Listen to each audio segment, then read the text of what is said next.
perfect timing, Mike.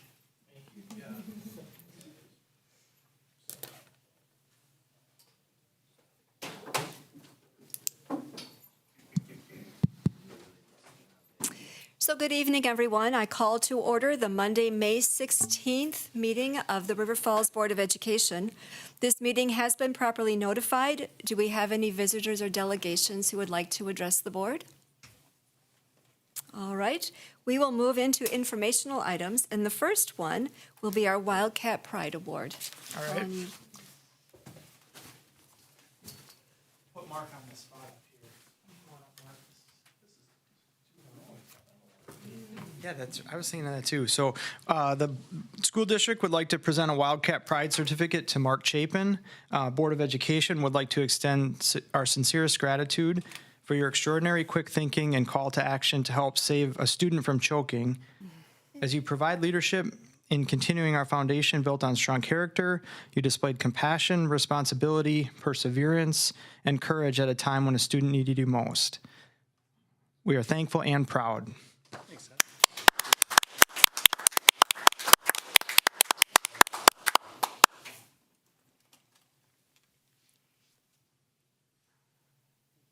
So two things, Mark, at least. The first thing is I understand that it was on a special birthday that you were able to do this. And so on your birthday, you made sure another child was able to have an additional birthday. So thank you. It also strikes me that really the way that we could honor this and to thank you is to encourage many people to learn about the Heimlich maneuver, because one never knows when it will come in handy. So thank you. Thank you. All right, and we have a spotlight. So, Jenny. I have to stand here, I think. So, hello, I'm Jenny Ames. I think I know all of you, but got a spotlight tonight, and I just wanted to do an overview on communications and community ed and kind of talk about how the year went and some things in the future. All right, one of our priorities is to tell our story, and that's to celebrate us. And I have to say, this year I've really gotten to know the district. There's a lot to celebrate. It is a really cool district, cool kids, wonderful teachers, a great community. And I really feel like we don't toot our own horn enough, and a lot of people don't know what's going on, and we need to be sharing that. So I always like to say, if we don't tell our story, somebody else will. And it's not necessarily the narrative that we would tell. So it's really important that I'm boots on the ground and helping get that information out. Who are we connecting with? Staff, students, community, and media. And the story needs to be told to all. So I think it's important that we share good news internally as well as sharing it externally. How have we been doing it this last year? Social media, and with that, I did take Twitter off of our website. It wasn't being used, and I thought we need to concentrate on what we're doing well and do it well. So our two primary social media ways of communicating are Facebook and Instagram, and the heavier of the two is definitely Facebook. Instagram, we have more of a student following, and we have our student interns leading that. Facebook, I'll get into it in more detail, but we have a pretty good solid following with Facebook. We also have connected with the community through printed media and through letters to the editor, press releases, class flyers, posters, things like that. We connect with the principals. When we have something that we want all parents to know, we make sure each principal sends it out. It doesn't come from me. It comes from somebody that they know. And I'll send emails out to staff on things that they really need to know and celebrate, or things that I need to know from them. And then I think a really important part is just having conversations. So conversations with teachers. What's going on here? What do you need me to know? What do you want your parents to know? What do you want the community to know? And then on the other side is conversations with the community on what we need to do as a district better regarding communication. So I've been having those throughout this year. This is just an example. I just did I dropped in several of the printed materials that we've been doing this year. We did, as you all know, we did a printed newsletter this spring, and the theme was on connections.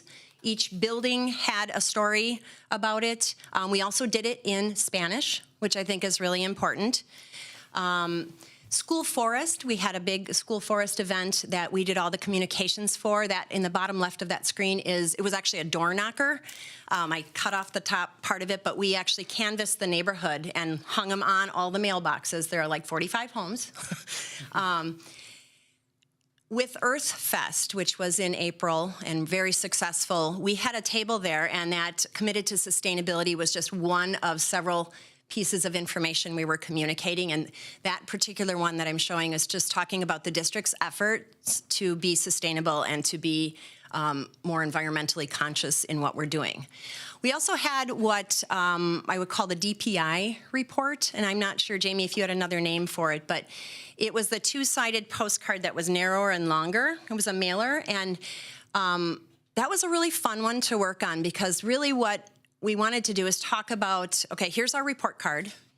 That's really good information, but here's also some other really great things. And so on the backside, we had things like our character education, our school forest, the Renaissance Charter Academy, and things that make us unique, along with a whole bunch of statistics. And then we showcased our different activities in athletics and some of the awards that they had won. The other thing, I'll just mention, Dave and I have been working together on how can we recruit staff, and how do we, what are the things that we have that we need to share so that people will want to work for us in this tight market. So we've created some why work for our school district type handouts that we've done at different recruiting events, and we've got some online as well. And then here's just an example of some of our Facebook posts, and we try really hard to represent all schools, all types of our students, and our staff as well. And so this is just a sampling. We have a campaign this year that was celebrating 10 years of play for the 4K program, and I just left the high school where I had a student who I was the mentor for, who created a video, and it's very professionally done on the 4K program, and that was super cool. We've got the e-school. We've done and I've helped, Jennifer's got some great staff, but helped promote, kind of put a consistent message together, consistent branding with it in helping recruit and share the good things going on. So I like to have Facebook posts with the e-school information, and they've been really good at getting me things on that. We do what's called Wildcat Wednesday, and that isn't an everyday thing, but I'm sure you've heard of it. It's celebrating a staff or a student, and a couple of the examples there was like Derek Weisinger got a perfect ACT score. And along with that, what I like to do when we have particularly noteworthy awards or achievements, I then like to reach out to the media and share it with them. So like Derek got it, he was in the paper. I connected him with a reporter who thought, yeah, that's a super cool story. And I've done that throughout the year, and I've got a few others that are coming up as well.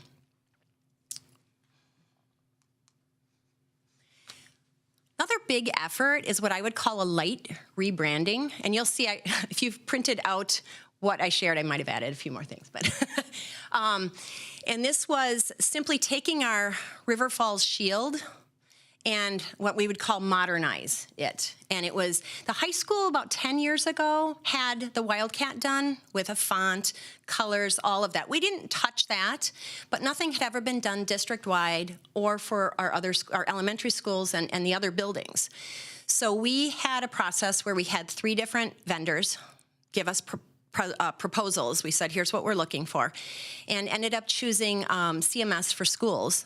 And they did what's called a light rebranding and helped us come up with, one big thing was that on our website, we don't have ADA compliant colors. So gold is not, with the readers, our gold does not work. So they helped us come up with a palette for that. If you look at the shield, there's just a slight difference in it.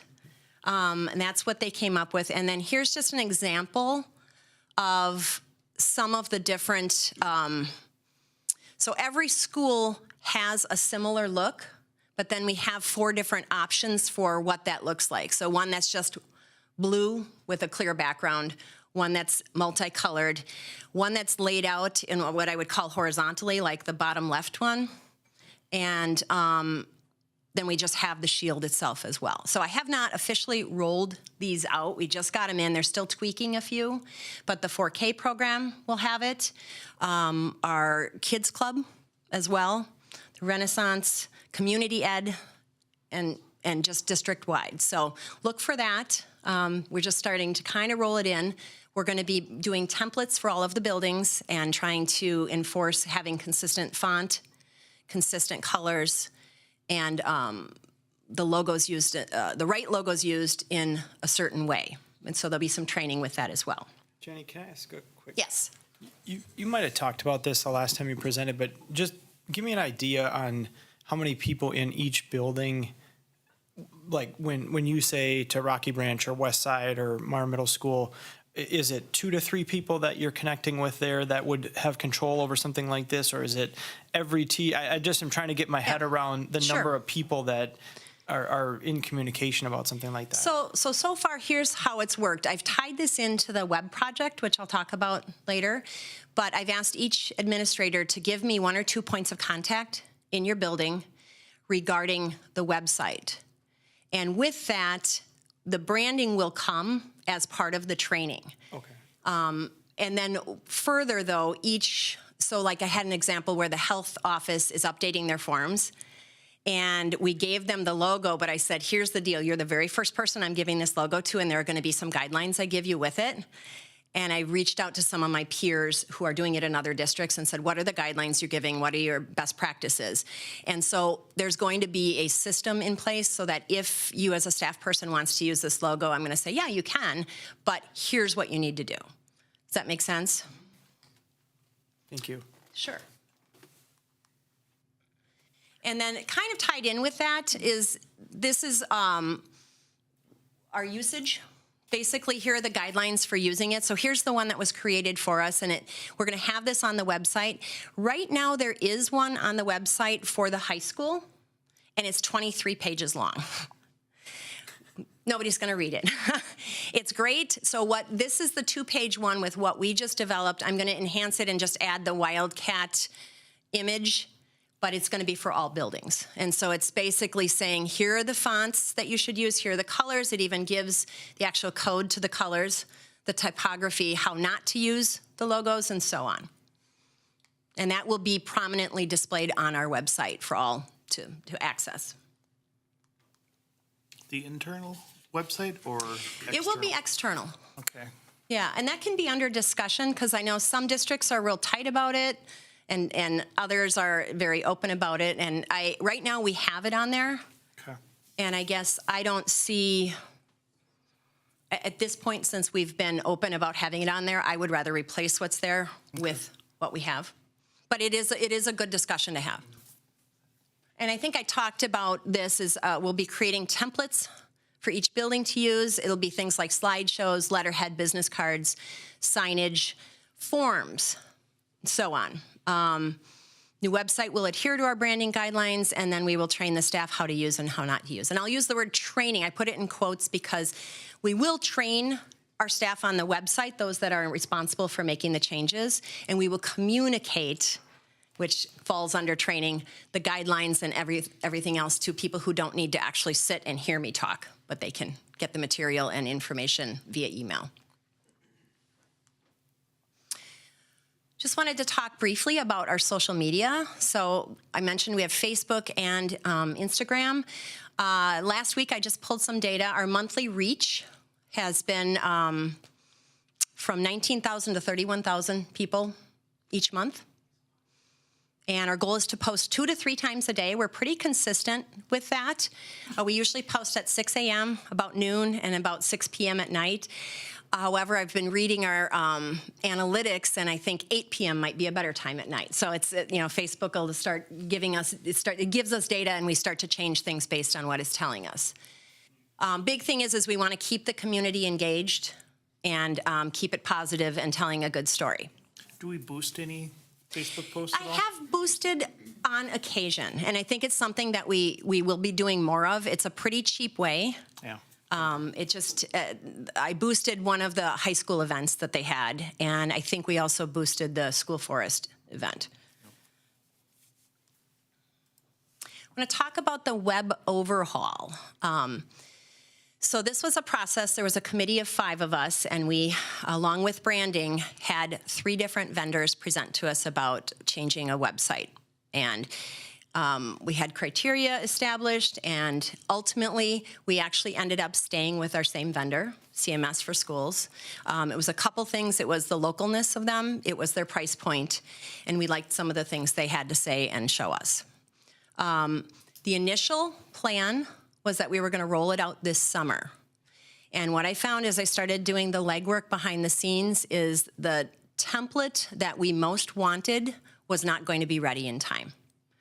And I think it's better to do what is right and for the district in the long run than to try to make a deadline and then be unhappy with it. So there's a new template that they're currently developing, and the timeline of when it will be ready would coincide literally with September 1st, and I think that's not going to work for our staff. And so we're going to push it back, and right now it's looking like we're going to do a rollout mid-year, probably November, December. And I think it's not going to, I mean, it'll be a drastically different website, but it's not going to be one of those things where a parent won't know where to go to find things.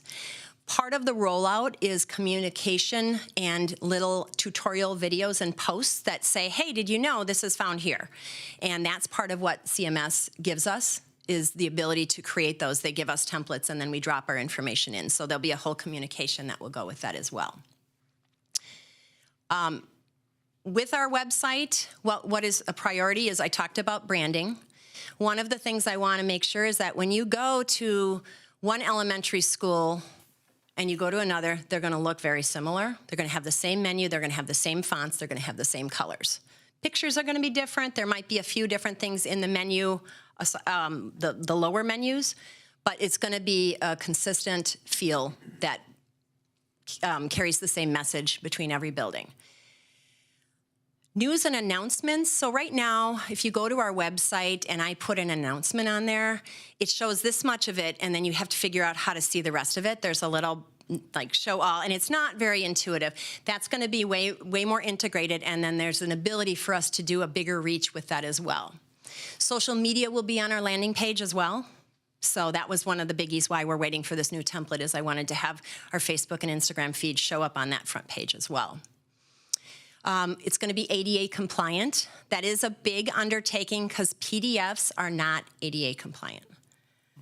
And to get rid of all PDFs is not probably going to happen initially, but we are trying really hard to make sure that we are moving in that direction to make sure everything is accessible to all. We're going to make it easy for somebody to enroll, easy for somebody to contact us. Menu structure I mentioned is consistent.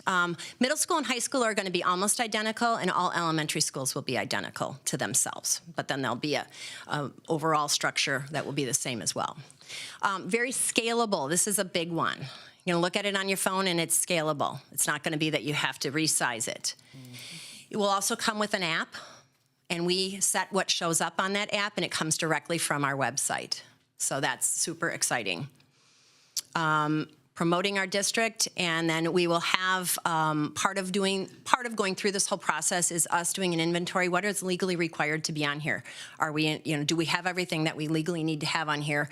Where should it be? Does it get posted for each school at the district level, and so on? Part of that also of the process I'm going through is coming up with proper wording to sell our departments, our schools, and so on. So each principal will have a page that looks similar with a bio about them and a picture, and it's going to look the same way, but it's going to be tooting their horns, which they do already, but it'll be done in a consistent way in every building. Any questions on the web overhaul? Who's helping you with that? That is enormous. I know. So it's a group of 5 of us, and Dave's one of them. And I've got Brittany and Brian Dado and Ashley Bingenheimer while I can. And then Lauren will also be helping as well. So it's the kind of thing that pushing that deadline back is actually going to, as much as I kind of was a little sick about doing it, I felt like, you know what, this is going to give us some breathing room, because so much of that legwork right now, we're just getting the organization of it in place. And then ultimately, making sure that each building has their point people, and they're going to be maintaining it. And I'll be the point person for when there's questions, or if something, you know, what are the best practices? What should we be posting? What shouldn't we be? So it'll be sustainable once it's. Correct. Yeah, I can't be at the center of of updating all the pages. That's not, yeah. Okay, I want to talk about community ed. Super exciting times for community ed. People want to be out and about and taking our classes. So I just put some numbers here to show. I left fall in there of 2019. You can see there were 100 classes offered, 86 were held. There were 1,177 enrollments. You'll see the dip going on. And in winter, we started, our numbers started going up, fall and winter. And then this, right now, we're in summer. And we have 76 different classes, and our registrations are at 1,309. I will tell you, daddy-daughter dance is in those numbers. Oh, okay. So that does skew it a bit. But I will also tell you, we've had some classes. We had a record, a class fill in record time, and it was cake decorating. We partnered with 3 Sweet Sisters, and it filled in 2 days. We had a wait list. We added a second one. It filled immediately. And they're actually at the high school right now running one of the classes with 12 people in it. So we've had some really good, strong numbers in our classes. Was the it'd be summer of 19, did that have, what did summer of 19 look like comparative to summer of 2022? You know, I don't, I knew that at one point, Bob. I haven't looked at the numbers in a while. I will do that. I can get back to you on that. No, it's definitely moved up. Yeah. Few things I wanted to point out about community ed. Partnerships. Partnerships are really important, and they're big in this community. And I, as I've gotten to know the different businesses here, I thought, oh, there's such an opportunity to benefit both the business and benefit our community.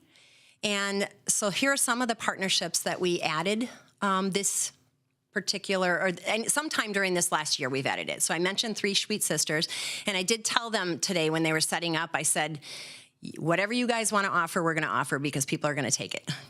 And they were excited. Brick House Music.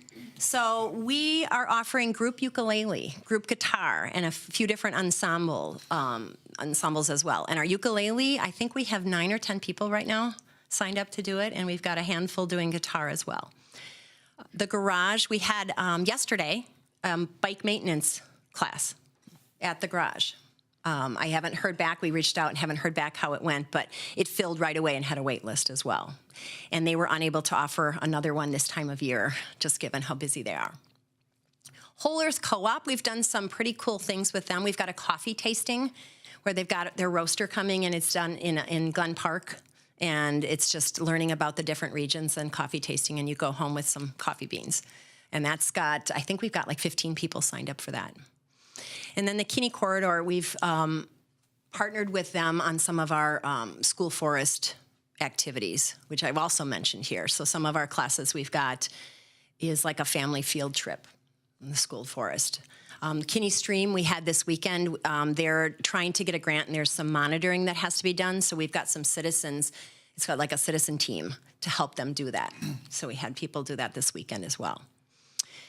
We are adding a few more kids classes, and I didn't do this without talking to whoever else is offering kids classes. So Cindy Danke and I got together and we talked about, I'm like, I don't want to step on toes.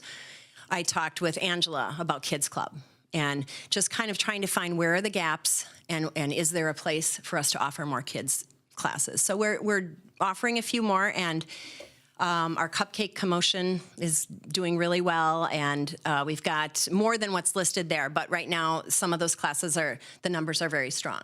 The Boomwhacker Ensemble, nobody has signed up for it, but let me tell you what it is. I did not know what it was. And when I Googled it, because the Brick House Music offered it, but they're tubes, and think of handbells in a church choir, but they're tubes. And you play them, and it's as a group thing, and everybody's got their tubes that make a certain tone, and they play songs that way. So I would love to see that run. And I've had some adults say, why don't you offer that for adults? And I did ask, and so maybe next time we'll get them to do that for adults. Rocky Branch had, I think they were Boomwhacker. They didn't make different noises, but the fourth graders had them. I think it was fourth graders had them in their concert a week or two ago, where they were all hitting like what looked like these big long tubes. It's probably together. it. Yep. And part of the song. Yeah, and that's actually when I talked with our high school band teachers. They said, well, that's done at the elementary level. Yeah. Yeah. And then we've got what I would call trips, field trips. So there are day trips often. We've been resuming trips to theater shows, to plays. Hudson Trolley's been a really popular one. They come right here and they pick them up in River Falls, and that's been we just had one of those. Well, we've got 2 or 3 scheduled this summer. I think 2 summer, 1 fall. I've got 4. I know I've got 4 in their books. Sculpture garden tour. The concrete mosaic sculpture garden. We also did a trip to the National Eagle Center, which was closed, and we knew it, but it was a bus trip. So we took our bus down there, and an expert got on, and they drove and looked at eagles, and it was well received. Just want to briefly talk about our advisory council. I'm always looking for new members. We did get a few new members this year, and they're wonderful. Very helpful, very on fire, come with great ideas. I think one of the biggest compliments I got in our last meeting is somebody looked at our class offerings and they said, I just need you to know you actually listened to us. Like everything that we brought up last month, you're offering. And that is so important for me to hear those things and then for us to act upon them, and what we can offer, we will. I would like to broaden representation on there and just make sure we're representing our entire community. So I'm working on that as well. This was last fall, so you may have seen this, but I did make a change right away with our when you go online and you register. There was a change I could make as to how aesthetically it looked. And so we created this template for our classes. And this is probably my favorite catalog cover. And I would love to say I took the picture, but I didn't. This is our current catalog. I will say that print is here to stay with our catalog, as much as I would love from my budget standpoint to cut that out, because it is not a cheap thing to do. It really makes a difference, and people sign up when they have paper in hand. We also do an electronic interactive PDF online, so people can flip through it and see the catalog, and we do a little sneak peek before it comes out. 3 catalogs a year. I've added, I don't know if this is new, but I think it's really important. 2 things that I like to stress. One is quotes. So I go through all of our evaluations, and we do evaluations, by the way, one of 2 ways. We do them either in paper or online, depending on the class. And online, while it sounds like it should be what we do every time, we do find that because people have to go home to do it online, unless they want to take out their phone, we don't get the responses. So the paper, even as much as I'm trying to not, use paper as much as we used to, we do find it's effective. And I read all the comments. I get back to people who want to, if anybody has something they want to talk about. And then I pull the quotes and use them in the catalog for marketing. I also feel it's important to get to know my instructors and for my community to do that as well. So I've been collecting bios on my instructors and pictures and putting those in the catalog. I added a constant contact email blast. And that is my goal was once a month, and I found that was unrealistic for me to get out. So it's about every 6 to 8 weeks. And I shoot an email out with links to classes to everybody who's in our database. And the good thing about that is there's a subscribe and unsubscribe. So people who haven't taken a class can actually go to the webpage and subscribe. And people who don't want to get the emails opt out, and it's all done by Constant Contact. So I love that. Okay, so I just have to tell you this. That showed up on the counter in our kitchen. My son said, that looks like my band teacher, but there is no way you could do that. And you said, want to bet? Yeah. Mess around and find out. Impressed. Yeah. Well, and what's so funny is, so he was offering Hwarang Do, which is what this is from. And we didn't have like a really big, I think we only had one person take it in spring. So he was like, well, I'm not going to offer it again. And I said, well, wait a second. You're offering self-defense, but that is not self-defense. You have to offer Hwarang Do as well. Because people think they're getting that out of self-defense.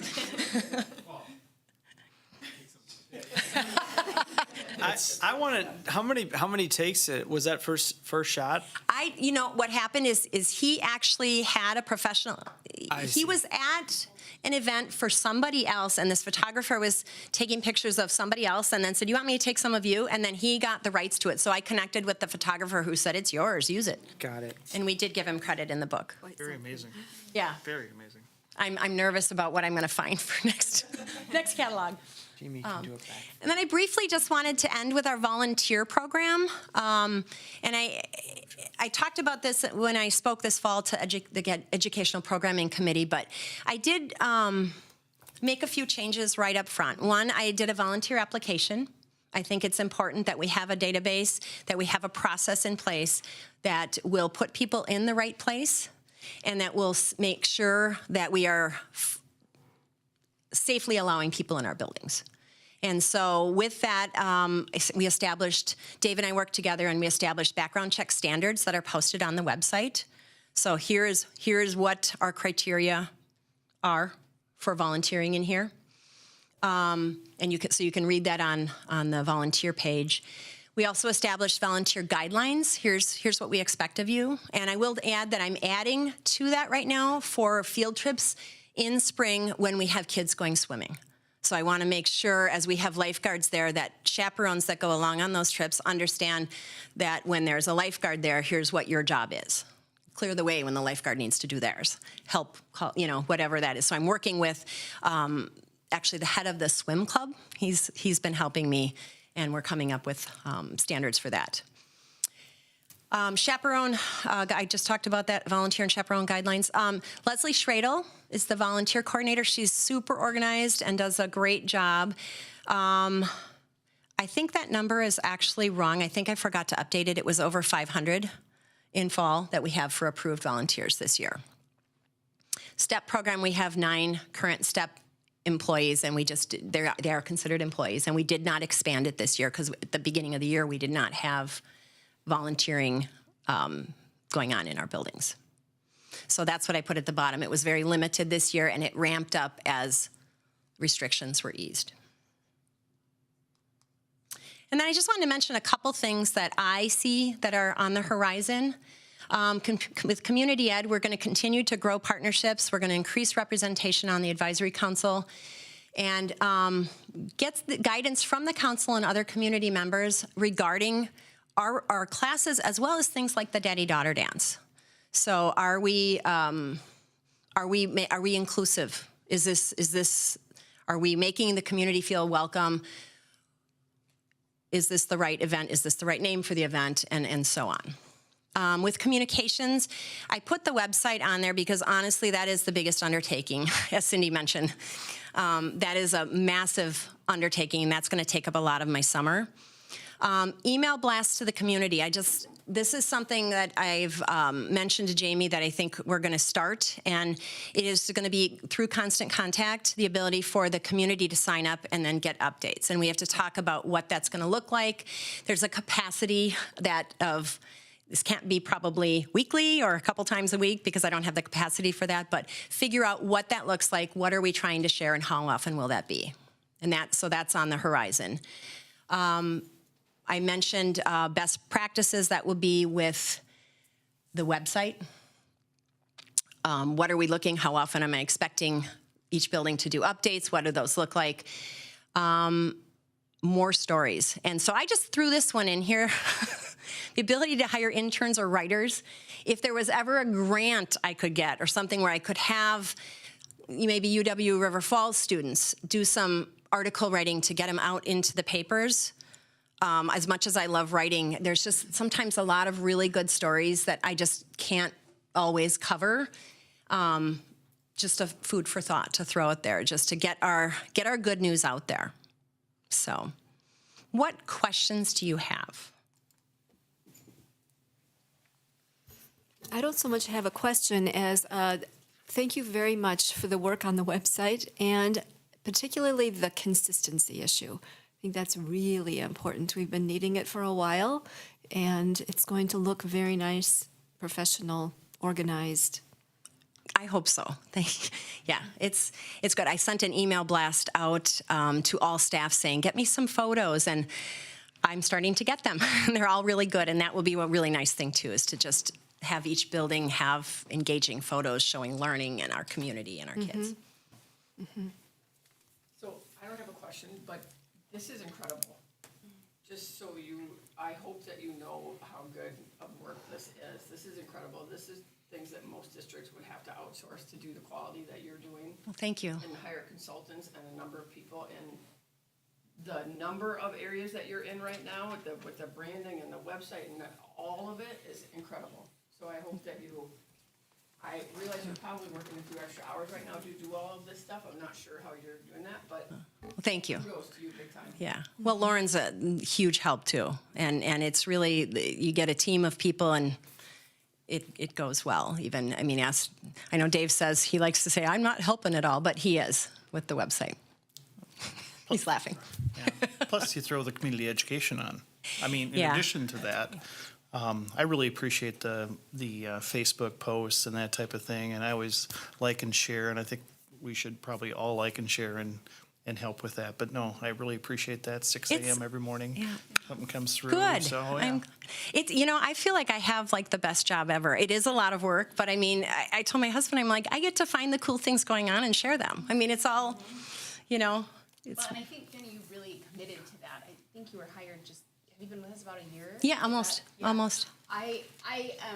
You seem to be everywhere, and you really do, and I commend you for really rolling up your sleeves and building relationships and getting into the places where things are happening and getting those stories out to our community.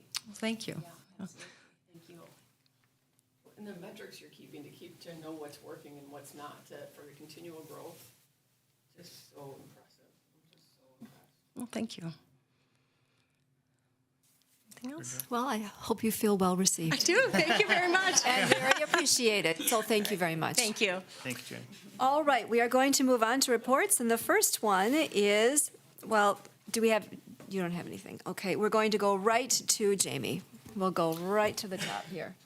Wanted to provide the board with an update. We've talked about this a couple of different times regarding our budget forecast into the future. This is not so much a direct impact with next school year, the 22-23 school year, but it's after that. It's the year after. And so there is a link to a memo here that I've kind of took a few excerpts out of that memo. And so if you would just go to the second slide.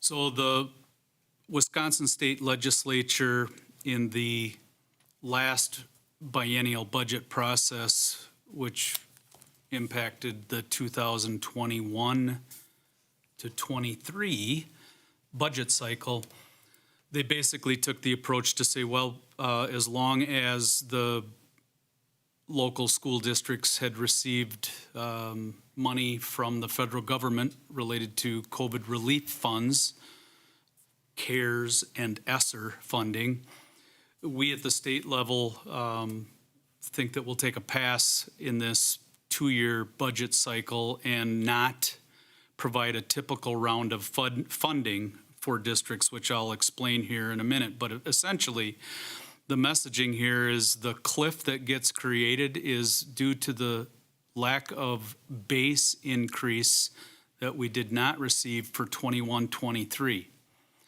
In other words, the federal dollars that we were asked to use in place of a traditional round of state funding, because there wasn't a base there and because the federal dollars are one-time, non-recurring dollars, that's going to cause a problem for us down the road.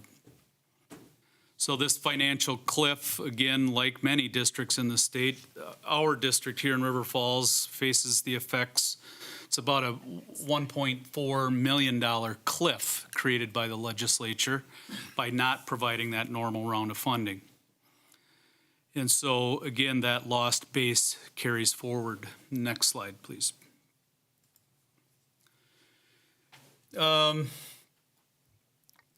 So the legislature basically just said, hey, backfill your budgets with that one-time non-recurring funding from the federal government. The non-recurring use of revenue creates this two-year cliff because typically we would have received about $200 each of the 2 years for 21, 22, and next year, 22, 23. And so $200 each of those 2 years gives you the $400 number I have here on the screen. And so that loss is really a structural base loss in funding. Next slide.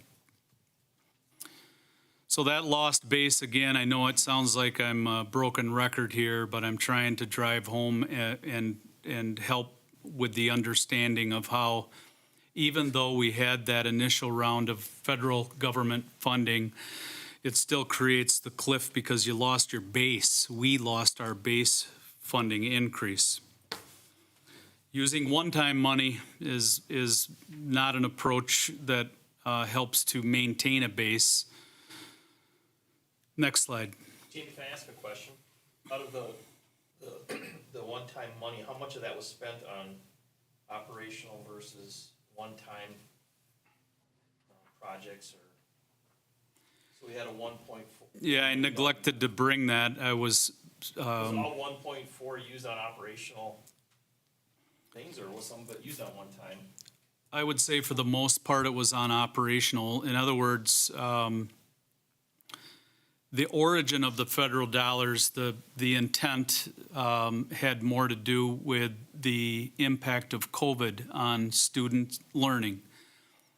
And so when we did not receive our normal round of state funding, we had to, again, backfill with those federal dollars to pay for any kind of annual increase, just inflationary increase, whether we're buying technology, textbooks, bus fuel. We all know the impact of gas prices. Normal operational budget expenses have been paid by using those federal dollars. Now, I will say there were things like masks that were purchased and provided by the district. The board approved ionization, about $225,000 worth of improving our HVAC system through that ionization process. Did we get in ESSER, what, 1 and 2? Was there 2? 3. 3, how much did we get? 3.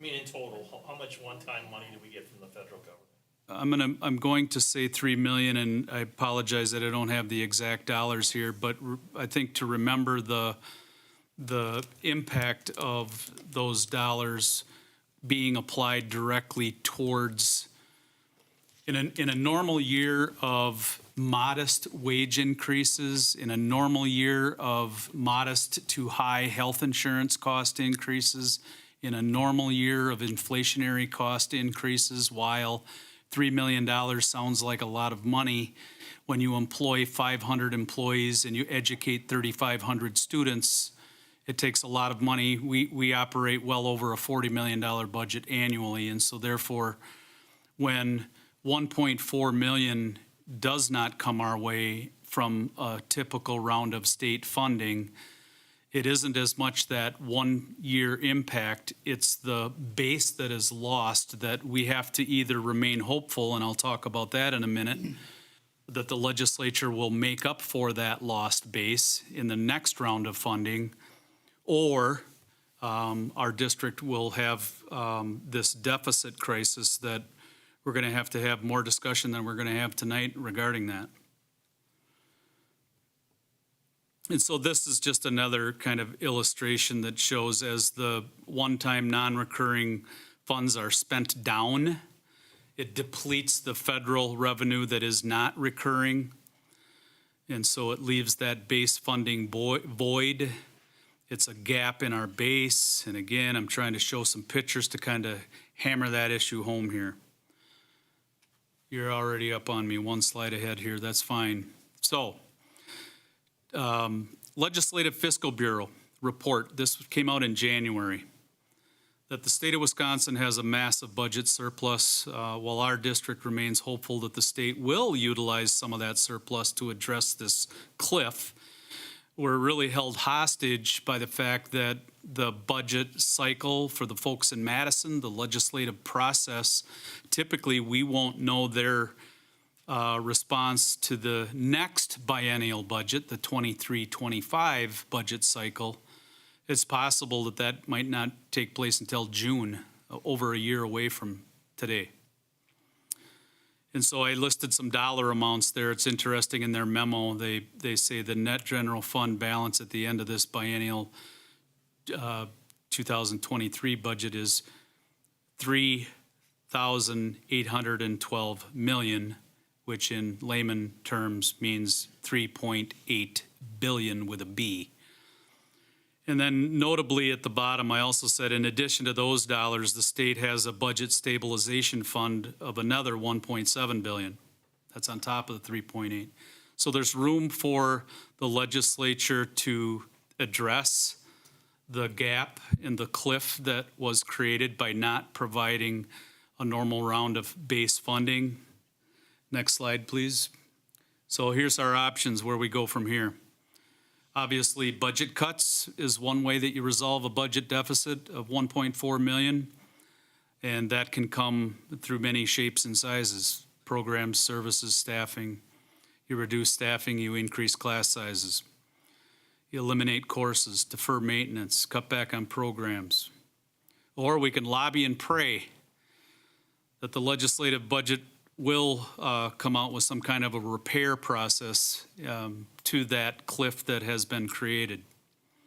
Or third option is we may be entertaining the option of having a local referendum just for operational expenses. Unlike our past referendum that have included facility improvements, there's many districts around the state that recently this April had to go to their voters to ask just to help pay their bills for an operational referendum. And so I just want to again reiterate and keep that on our radar. We want to continue to talk about that. We need to lobby and advocate for ourselves with our area legislators. And obviously, we will talk more about where we go from here. I think there's one more slide.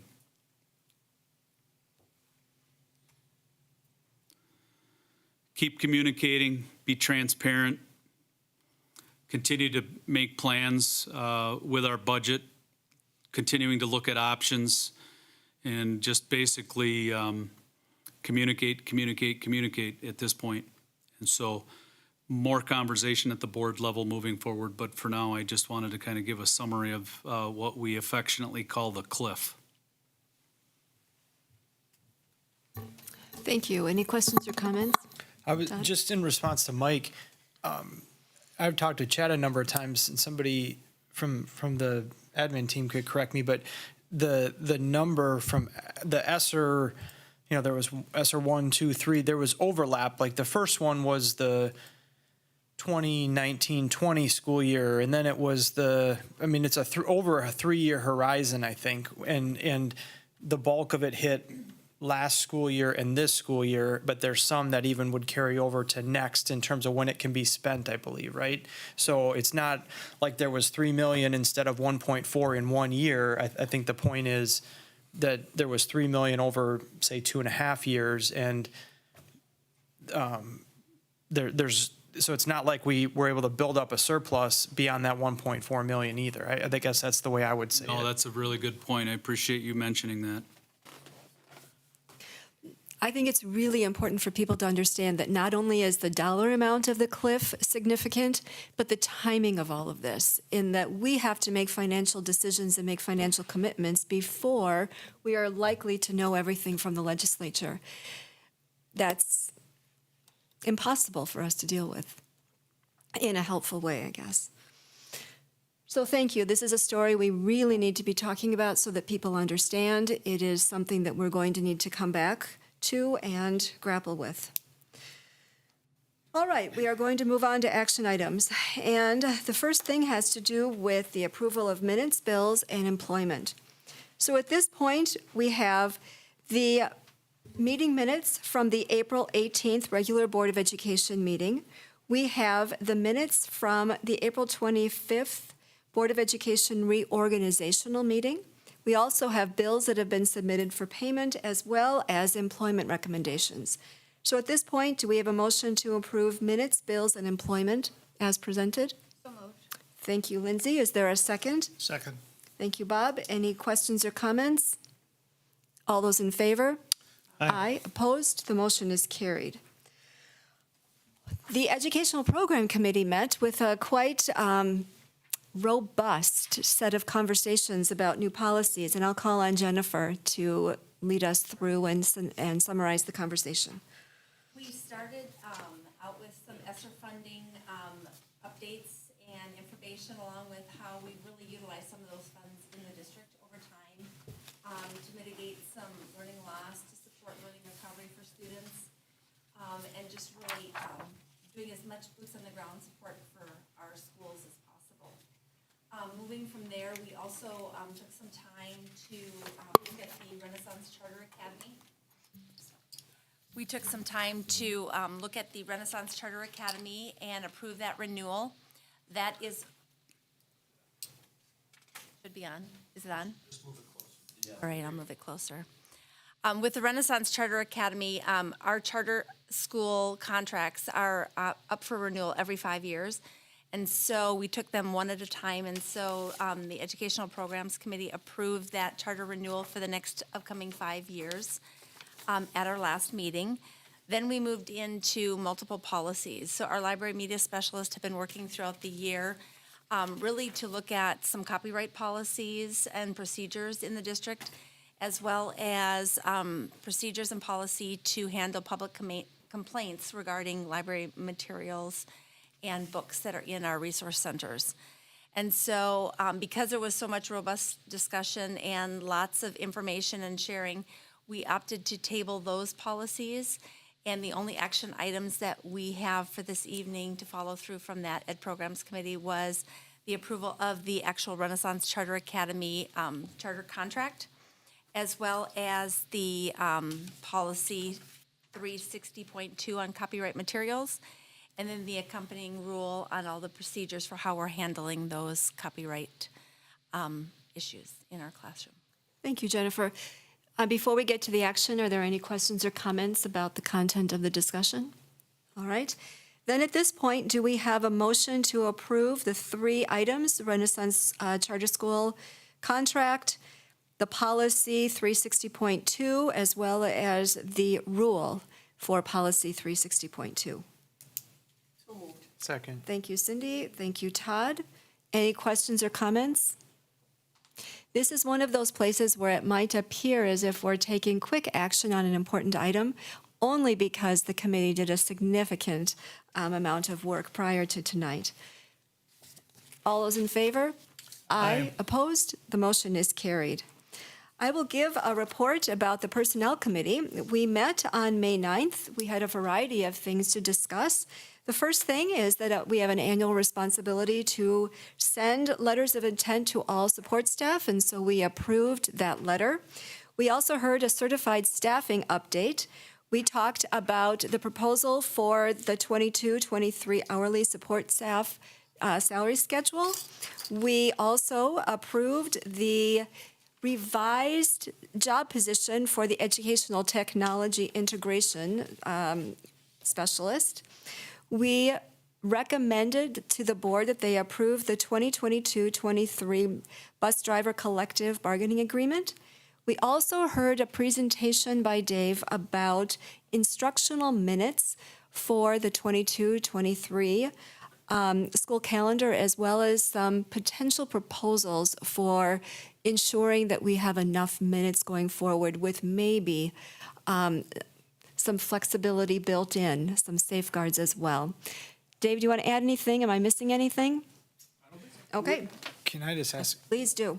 was that 2022, 23 or 23, 24? 23, 24, Okay. all these 20s, yes. The Yeah, calendar, ca- but Calendar is staying. The instructional minutes, though, would be a year from this fall, potentially.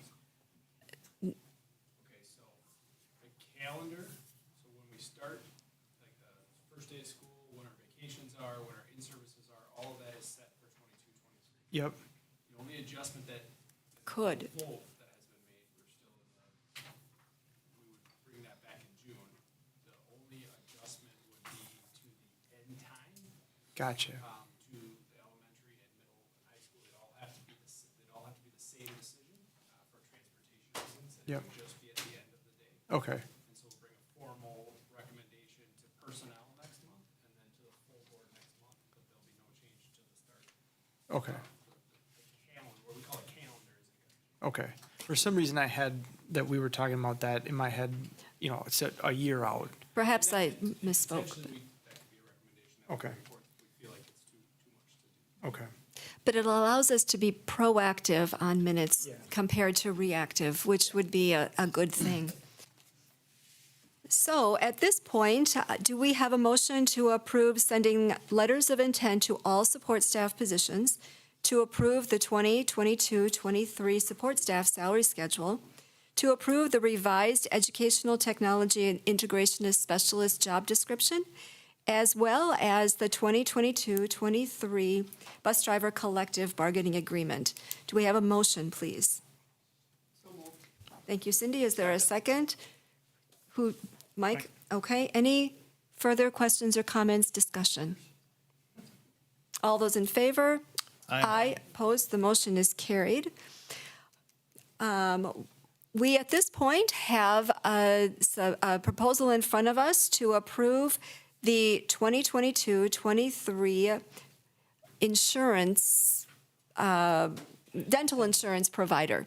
So this came out of a proposal from the Insurance Study Committee. It's been well studied. We have now built this into the assumptions of our budget, and it is now time for us to approve it.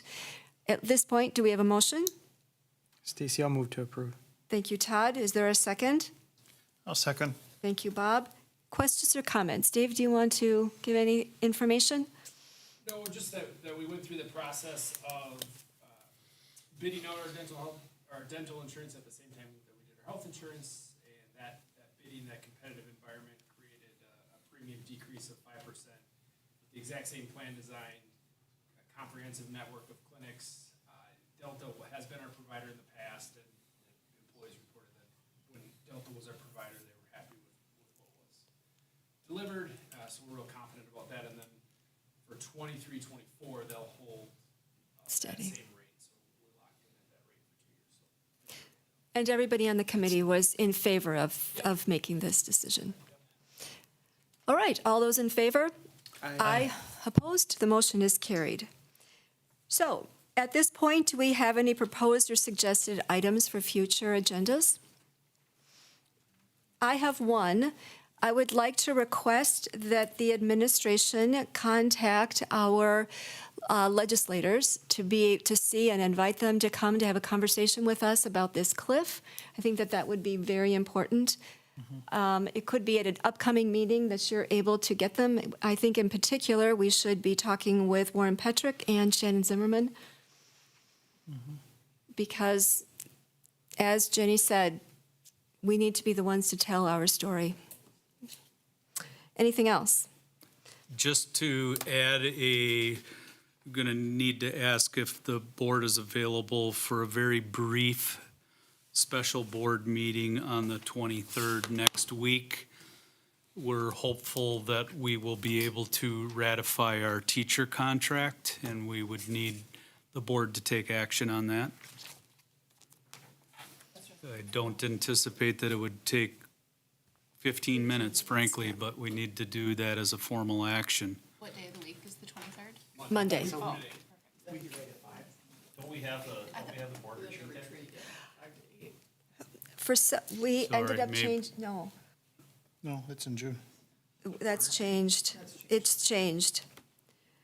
No, that one is June, right? I think we do need to do it on that day. So we do need to do it on the 23rd.